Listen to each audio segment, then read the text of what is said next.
시편 103편을 보겠는데요. 시편 103편은 다윗이 쓴 시입니다. 자, 시작하는 제일 첫 소절, 시편 103편의 제일 앞에 있는 첫 소절을 보면 내 영혼아 여호와를 송축하라 그랬습니다. 자, 마지막 절, 오늘은 우리 1절로 5절만 보지만 시편 103편의 마지막 절 22절을 보시면 끝맺음도 어떻게 끝맺고 있습니까? 내 영혼아 여호와를 송축하라. 그래서 시작도 내 영혼아 여호와를 송축하라. 끝맺음도 내 영혼아 여호와를 송축하라. 이 시편 103편은 처음부터 끝까지 여호와 하나님을 송축하는 내용의 시입니다. 특별히 다윗은 자기 자신을 향해서 내 영혼아 여호와를 송축하라 다짐이라도 하는 것처럼 자기 자신을 계속해서 일깨우고 있는 것입니다. 자, 송축이라는 말은 하나님 은혜에 감사해서 하나님께 찬송과 영광을 돌리는 것을 말합니다. 송축이 뭐라고요? 하나님 은혜 감사해서 하나님께 찬송과 영광을 돌리는 것. 주보에 밑줄이 그어져 있는데 그게 송축의 의미입니다. 그런데 오늘날 우리들이 바쁘게 이 세상을 살아가다 보면 하나님의 은혜를 쉽게 잊어버립니다. 하나님 은혜를 잊어버리고 하나님께 감사하는 마음도 잊어버리고 하나님을 찬송한다고는 하지만 하나님 받으시기에 합당한 찬송과 영광을 돌리지 못할 때가 우리에게 참 많이 있는 것입니다. 그래서 우리들도 여기 다윗이 성령의 감동 가운데 기록한 것처럼 내 영혼아 여호와를 송축하라, 이렇게 우리 스스로를 자꾸 일깨워야 합니다. 하나님의 은혜를 잊어버리는 내 자신을, 감사를 잊어버리는 내 자신을, 찬송을 잊어버리는 내 자신을 계속해서 일깨우면서 내 영혼아 여호와를 송축하라. 우리 한번 따라해 보실까요? 내 영혼아 여호와를 송축하라. 한 번 더 해보겠습니다. 내 영혼아 여호와를 송축하라. 자, 그렇다면 우리가 여호와 하나님을 어떻게 송축해야 되는가? 자, 우리 1절을 같이 한번 읽어보겠습니다. 내 영혼아 여호와를 송축하라. 내 속에 있는 것들아 다 그의 거룩한 이름을 송축하라. 자, 여기 특이한 표현이 있습니다. 내 속에 있는 것들아 그랬습니다.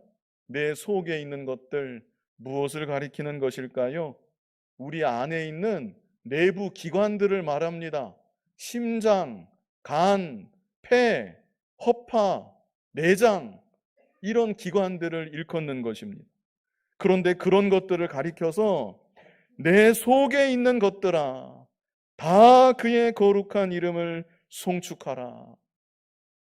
이것은 하나님을 찬송하는데 단지 입으로만 찬송하는 것이 아니라 내 속에 있는 모든 것을 다 기울여서 온 마음을 다해서 정성을 다해서 생명을 다해서 하나님을 찬송한다는 그런 의미인 것입니다.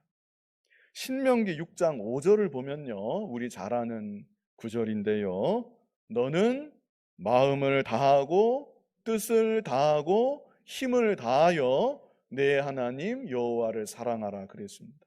하나님 사랑하는데 어떻게 사랑해야 합니까? 마음을 다하고 뜻을 다하고 힘을 다하여 사랑해야 한다. 하나님을 찬송하는 것도 마찬가지입니다. 그냥 입만 벌려서 형식적으로 찬송하는 것이 아니라 나의 마음을 다해서 뜻을 다해서 힘을 다해서 오늘 본문의 표현대로 하면 내 속에 있는 모든 것들이 다 하나님을 찬송하는 그런 중심으로 마음과 정성을 다해 생명을 다해 우리 아버지 하나님을 찬송해야 마땅한 것입니다. 자, 우리 2절 한번 같이 읽어보겠습니다. 본문 2절. 내 영혼아 여호와를 송축하며 그의 모든 은택을 잊지 말지어다. 그렇다면 왜 우리가 그렇게 하나님을 찬송해야 하는가? 왜 그토록 온 마음과 정성을 다해 생명을 다해 하나님을 송축해야 되는가? 그의 모든 은택을 잊지 말지어다 그랬습니다. 하나님께서 우리에게 베풀어 주신 은택들이 너무나 크기 때문에 그 은택들을 생각할 때 하나님께 감사하고 온 마음과 정성을 다해 찬송해야 마땅한 것입니다. 자, 그래서 3절로 5절을 보면 하나님께서 우리에게 베풀어 주신 은택들이 무엇인지 5가지로 말씀해 주고 있습니다. 하나님이 나에게 어떤 은택들을 베풀어 주셨는가? 내가 무엇으로 인해서 하나님께 감사하고 내 생명을 다해서 하나님을 찬송하는 삶을 살아야 되는가? 자, 오늘 본문 통해서 이 5가지 짤막짤막하게 증거하겠는데요. 이 5가지를 잘 기억하시면 좋겠습니다. 자, 본문 3절 우리 같이 한번 읽어보겠습니다. 그가 내 모든 죄악을 사하시며 내 모든 병을 고치시며. 자, 첫 번째, 하나님이 우리에게 어떤 은택을 베풀어 주셨는가? 자, 주보를 보시면서 첫 번째 어떤 은택을 베풀어 주셨습니까? 모든 죄악을 용서하심. 바로 이것입니다. 자, 시편 103편은 다윗이 왕이 되고 그의 통치 말기에 기록한 시로 보통 추정을 합니다. 그렇다면 다윗이 얼마나 파란만장한 인생을 살았는데 하나님께 감사할 제목들이 무척 많았을 것입니다. 무엇보다도 목동이었던 자기가 왕이 되고 이렇게 나라를 잘 다스리는 것을 생각할 때 하나님께 그것을 먼저 감사할 수 있지 않나, 그런 생각이 듭니다. 나를 왕으로 세워주시고 이렇게 나라를 잘 다스리게 하시니 감사합니다. 그럴 수 있을 것 같은데, 그러나 다윗은 다른 어떤 것보다도 첫 번째로 무엇으로 인해서 감사했는가? 나의 모든 죄악을 용서하신 하나님의 은혜, 그 은혜를 생각하면서 하나님께 감사했던 것입니다. 오늘날 우리들도 우리에게 있어서 가장 큰 감사의 제목은 무엇인가? 그것은 다름 아닌 하나님이 우리에게 베풀어 주시는 죄 용서함의 은혜입니다. 하나님께서 우리의 죄를 용서해 주실 때 그냥 용서해 주신 것이 아닙니다. 누구를 보내주셨습니까? 예수 그리스도를 이 땅에 보내주셨습니다. 그리고 예수 그리스도께서 우리의 죄를 대신 지시고 십자가에 못 박혀 우리를 위해 피 흘려 죽어 주심으로 우리의 모든 죄가 용서받게 된 것입니다. 그러므로 우리들은 예수님이 나를 위해서 십자가에 못 박혀 피 흘려 죽어 주신 은혜, 그 은혜를 깊이 생각해야 하고 그로 인해서 나의 죄가 용서함을 받고 하나님의 자녀가 되고 천국 백성으로 천국을 소망하며 살아가게 하신 은혜, 이 크신 은혜를 일생토록 생각하며 이 은혜로 인하여서 하나님께 감사하고 온 마음과 정성을 다해 하나님을 찬송해야 마땅한 것입니다. 누가 나에게 밥 한 끼 잘 대접해주면 그 일을 고맙게 생각하고 기회가 되면 갚으려고 할 것입니다. 누가 나를 알아주고 인정해주고 칭찬해주면 그것을 또 고맙게 생각할 것입니다. 그런데 우리가 받은 죄의 용서함의 은혜, 그리스도의 십자가의 은혜, 이 은혜는 차원 자체가 다른 것입니다.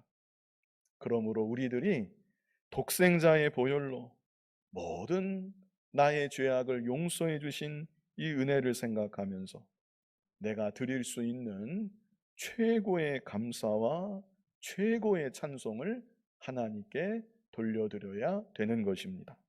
다음으로 두 번째, 여기 3절 후반절에 있죠. 내 모든 병을 고치시며. 첫 번째는 모든 죄악을 용서하심, 두 번째 은택은 모든 병을 고쳐주심입니다. 모든 병을 고쳐주심. 어렸을 때부터 지금까지 한 번도 나는 안 아파봤다, 아마 그런 분은 없을 것입니다. 우리는 누구든지 살아오면서 크고 작은 육신의 병들을 많이 겪으면서 살아오는 것입니다. 그런데 하나님께서 그 모든 육신의 병으로부터 어찌되었든 지금까지 나를 지켜주신 것입니다. 지금까지 나로 감당케 하신 것이고, 어떤 병들은 하나님께서 치료해 주신 것이고, 그래서 나의 육신의 병을 고쳐주시는 은혜, 또 나를 병으로부터 지켜주시는 은혜, 이 은혜를 생각하면서 하나님께 감사해야 되는 것입니다. 그리고 육신의 병만이 아닙니다. 심령의 병이 있습니다. 하나님은 우리의 육신의 병을 고치실 뿐 아니라 심령의 병을 고쳐주십니다. 예수님을 믿음으로 하나님의 자녀가 되었지만 여전히 내 안에는 심령의 병이 많이 있습니다. 어떤 병이 있습니까? 온유하지 못하고 겸손하지 못하고 예수님 닮지 못한 모습들이 다 병입니다. 사랑하지 못하고 용서하지 못하고 화목하지 못하고 거룩하지 못하고, 이렇게 우리들이 예수님을 많이 닮지 못했는데 하나님은 그런 우리들을 내버려 두지 아니하시고 여러 가지 사건과 환경을 통해서 우리를 다듬어 가시고 점점 더 성숙한 하나님의 사람으로 고쳐 가시고 만들어 가시는 것입니다. 우리의 육신이 고침받고 또 고침받아도 세월이 가면 늙는 것을 막을 수가 없습니다. 누구나 다 세월이 가면 늙고, 누구나 다 세월이 가면 병들고, 결국에는 장막이 쓰러지듯이 우리 육신이 쓰러질 날이 반드시 오게 되어 있습니다. 그러나 우리의 심령의 병이 고침받은 것, 그래서 예수님을 닮아가고 거룩한 성품을 이루어간 것, 그것은 없어지지 않고 영원한 칭찬이 되고 상급이 되는 것입니다. 그러므로 우리들이 지금까지 내 육신의 병을 고쳐주시고 내 육신을 지켜주시고 보호하신 은혜, 그것이 감사한 일이지만 그것만이 아니라 내 심령의 병을 고쳐주시사 거룩함을 이루어가게 하시는 것, 이것이 또한 얼마나 감사한 일인지 모릅니다. 나의 모든 질병, 안팎의 질병, 육신의 병과 심령의 병을 고쳐주시는 하나님께 감사하고 온 마음과 정성을 다해 하나님을 찬송할 수 있는 저와 여러분이 되어야 하겠습니다. 이제 세 번째도 비슷한데요, 조금 다릅니다. 이 세 번째는 생명을 파멸해서 속량하심. 본문 4절 상반절에 있지요. 내 생명을 파멸해서 속량하시고, 이것은 다르게 표현하면 위기에서 건져주심, 이렇게도 우리가 이해할 수 있겠습니다. 파멸이라고 하는 말이 직역하면 구덩이, 함정, 이런 의미로 번역할 수 있습니다. 우리가 잘 아는 대로 다윗은 유년 시절부터 수많은 위기의 상황을 통과해 왔습니다. 아버지의 양을 칠 때 사자나 곰과 같은 맹수를 맞닥뜨리며 위기를 경험했었고, 골리앗 장수를 이긴 이후에 수많은 전쟁들로 인해서, 안팎의 대적들로 인해서 죽을 뻔한 위기의 상황을 다윗은 숱하게 지나왔습니다. 그래서 다윗은 자신의 병을 고쳐주신 거 두 번째 말했는데, 그것만이 아니라 자신이 겪었던 위기의 상황들을 생각하면서 죽을 수밖에 없었던 위기의 상황 속에서 하나님이 자신의 생명을 보호해 주시고 위기에서 건져주신 것 생각하고 하나님께 또한 감사하고 하나님을 찬송하고 있는 것입니다. 오늘날 우리들이야 이 세대 우리가 전쟁을 경험하진 않았지만 사실 우리들도 지나온 한 해를 돌아볼 때 우리 주변에 사건이 얼마나 많고 사고가 얼마나 많은지 모릅니다. 그런데 하나님께서 그런 가운데 나의 생명을 지켜주시고 여기까지 보호해 주셨구나, 이렇게 깨달아야 합니다. 또 여러 가지 알게 모르게 위기 가운데서 하나님이 건져주신 것, 그것을 또한 깨달아야 합니다. 그래서 하나님께 감사하고 온 마음과 정성을 다해 하나님을 찬송하는 저와 여러분이 되어야 합니다. 자, 이제 네 번째는 4절 후반절에 있습니다. 인자와 긍휼로 관을 씌우시며. 인자와 긍휼로 관을 씌우심. 여기서 관이라고 하는 것은 왕관을 가리키는 것입니다. 왕관을 씌워주심. 다윗이 왕이었잖아요. 그래서 좀 다르게 이해하면 인자와 긍휼로 영광스럽게 하여 주심, 이렇게 이해할 수 있습니다. 다윗은 이 구절을 통해서 이와 같이 고백을 하는 것입니다. 저에게는 왕이 될 만한 자격이 없었습니다. 그런데 하나님께서 하나님의 인자로, 하나님의 긍휼로 왕관을 만들어서 내 머리에 씌워주셨습니다. 나는 자격이 없지만 하나님이 나를 영광스럽게 만들어 주셨습니다. 이렇게 다윗이 고백하며, 겸손히 고백하며 하나님께 모든 영광을 돌리고 있는 것입니다. 사실 객관적으로 생각하면 다윗에게는 왕이 될 만한 자질과 자격이 충분히 있었습니다. 우리가 잘 아는 대로 온 이스라엘이 골리앗 장수 앞에 벌벌벌 떨고 있을 때 그 어린 다윗이 하나님을 의지해서 또 하나님을 사랑하는 마음으로 담대히 나아가 골리앗 장수를 무찌르고 이스라엘을 그 위기의 상황 가운데 건져내었습니다. 그리고 다윗은 그 이후로도 전쟁에 나가기만 하면 백전백승하는 용장 중의 용장이었습니다. 그것뿐입니까? 다윗은 재능도 많았습니다. 시를 얼마나 잘 쓰고 악기를 얼마나 잘 연주하고 노래도 잘하고 다재다능한 사람이 다윗이었습니다. 그렇다면 다윗이 그런 자신의 재능을 생각하고 자신의 지나온 행적들을 생각하면서 자신의 공적으로 여기고 자신을 조금이라도 나타낼 수 있겠는데, 내가 그 어린 나이에 골리앗 장수 이겼다, 그런 말 할 수도 있겠는데 다윗은 조금도 그렇게 하지 않았습니다. 왕이 된 이후에도 이스라엘을 잘 다스렸지만 다윗은 하나님 앞에 우리가 잘 아는 대로 주 여호와여, 내가 누구이간데, 내 가정이 누구이간데, 내 집안이 누구이간데 나를 여기까지 이르게 하셨나이까. 언제나 겸손히 자신을 낮추고 하나님 은혜에 감사하고 하나님께 모든 찬송과 영광을 돌렸던 것입니다.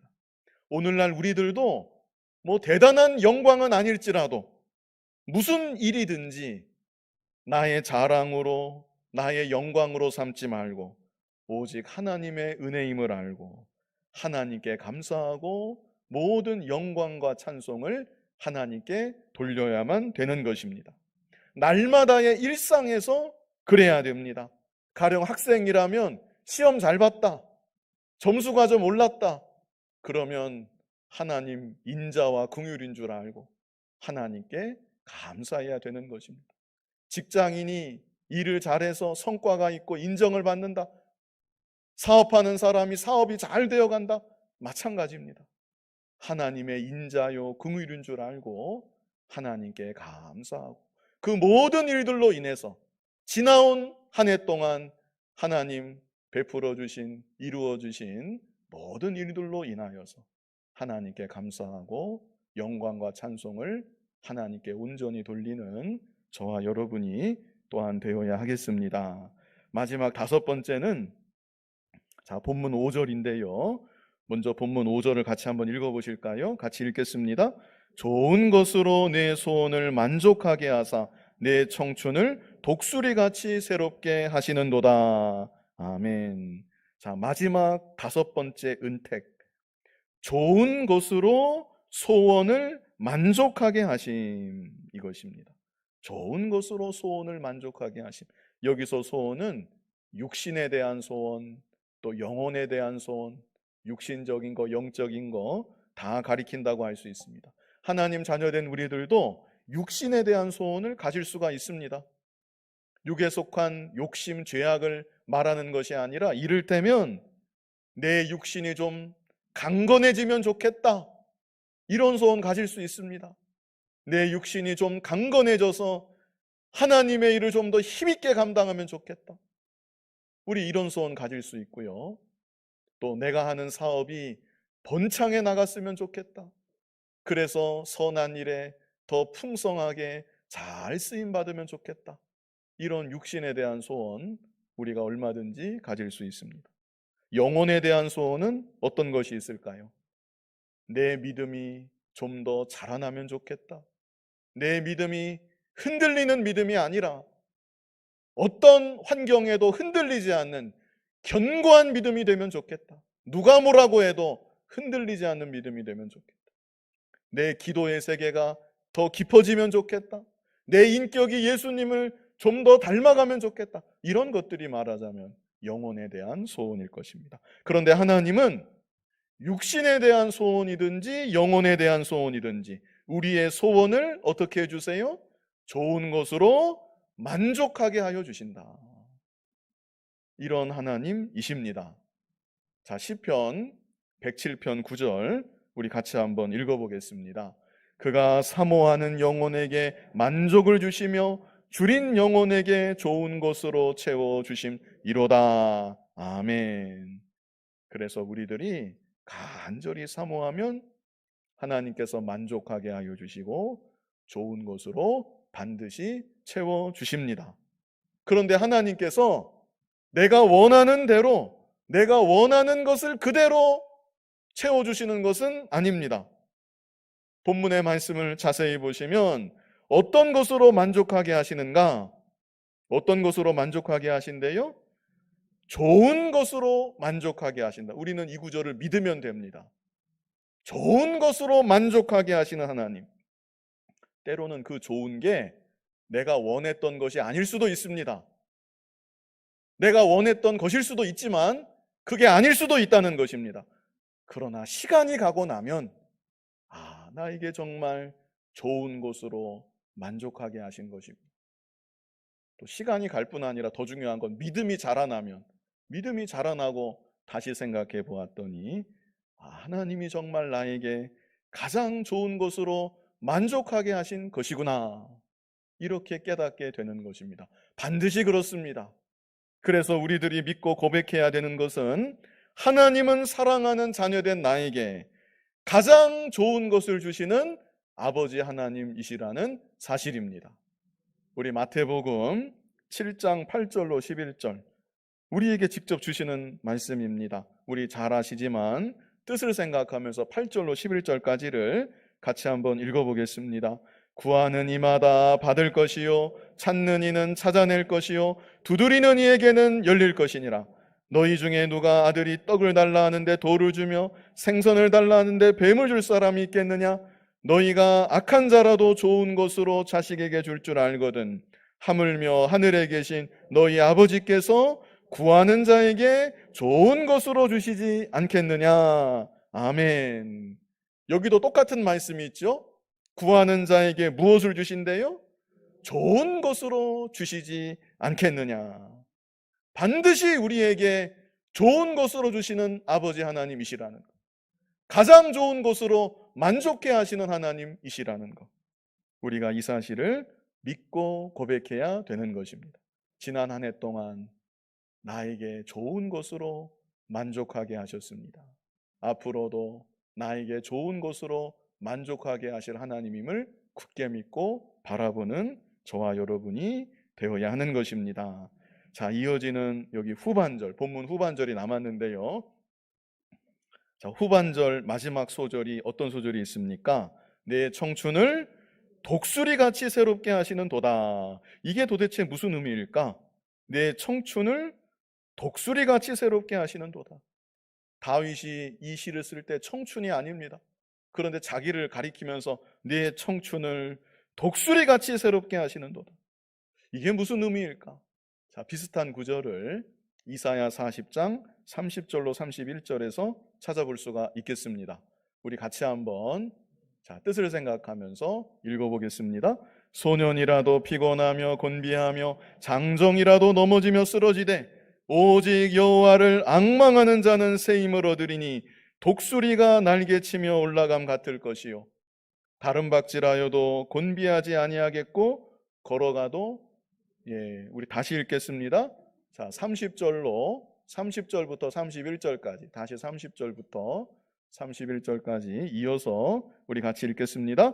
소년이라도 피곤하며 곤비하며 장정이라도 넘어지며 쓰러지되 오직 여호와를 앙망하는 자는 새 힘을 얻으리니 독수리가 날개치며 올라감 같을 것이요 다른 박질하여도 곤비하지 아니하겠고 걸어가도 피곤하지 아니하리로다. 아멘. 오늘 본문에 내 청춘을 독수리같이 새롭게 하시는도다 그랬는데요, 이 구절은 여기 이사야 40장 31절 말씀을 보았더니 독수리가 날개치며 올라가는 것 같은 그런 인생이 되게 하여 준다, 이런 의미로 이해할 수 있겠습니다. 독수리가 힘차게 날개치며 올라가는 것처럼 육신은 나이가 들어 늙어갈지라도 하나님을 향해 날마다 더 가까이 나아가고 심령이 새롭게 되고 올라가는 삶, 그런 삶을 살아가게 된다는 것입니다. 어떤 사람이, 우리 상반절 보았는데요, 하나님께서 나의 소원을 가장 좋은 곳으로 만족하게 하여 주십니다.